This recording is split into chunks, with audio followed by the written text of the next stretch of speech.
أعوذ بالله من الشيطان الرجيم. بسم الله الرحمن الرحيم.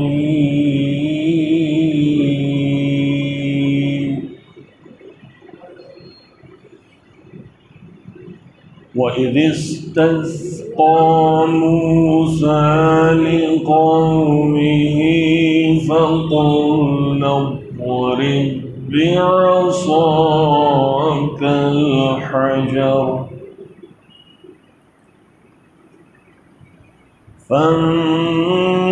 فانفجرت منه 12 عينا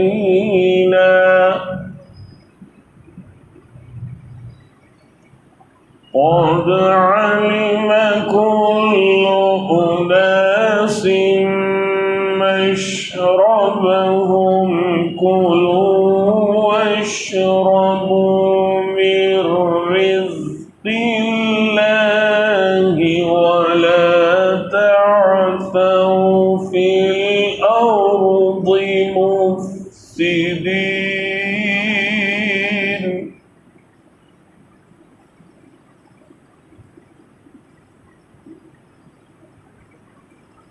وإذ قلتم يا موسى لن نصبر على طعام واحد فادع لنا ربك يخرج لنا مما تنبت الأرض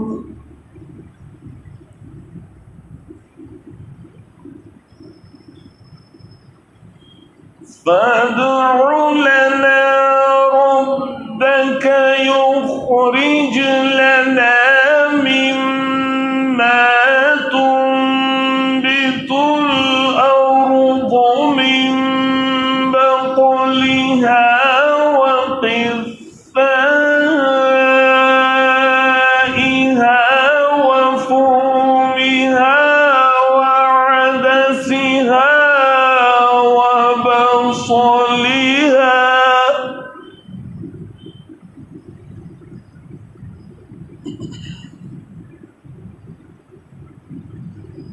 قال أتستبدلون الذي هو أدنى بالذي هو خير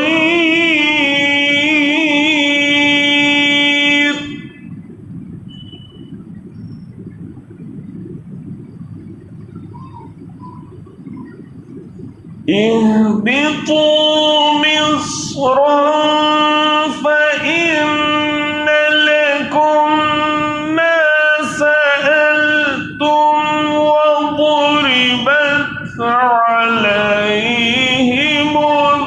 الذلة والمسكنة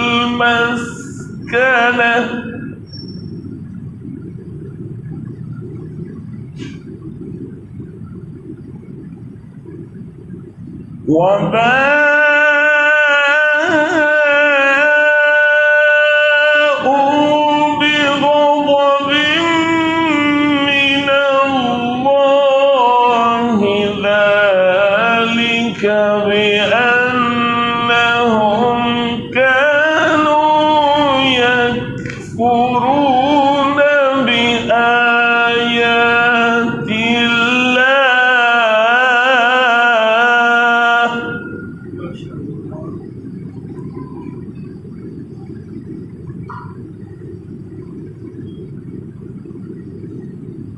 ذلك بأنهم كانوا يكفرون بآيات الله ويقتلون النبيين بغير الحق ذلك بما عصوا وكانوا يعتدون.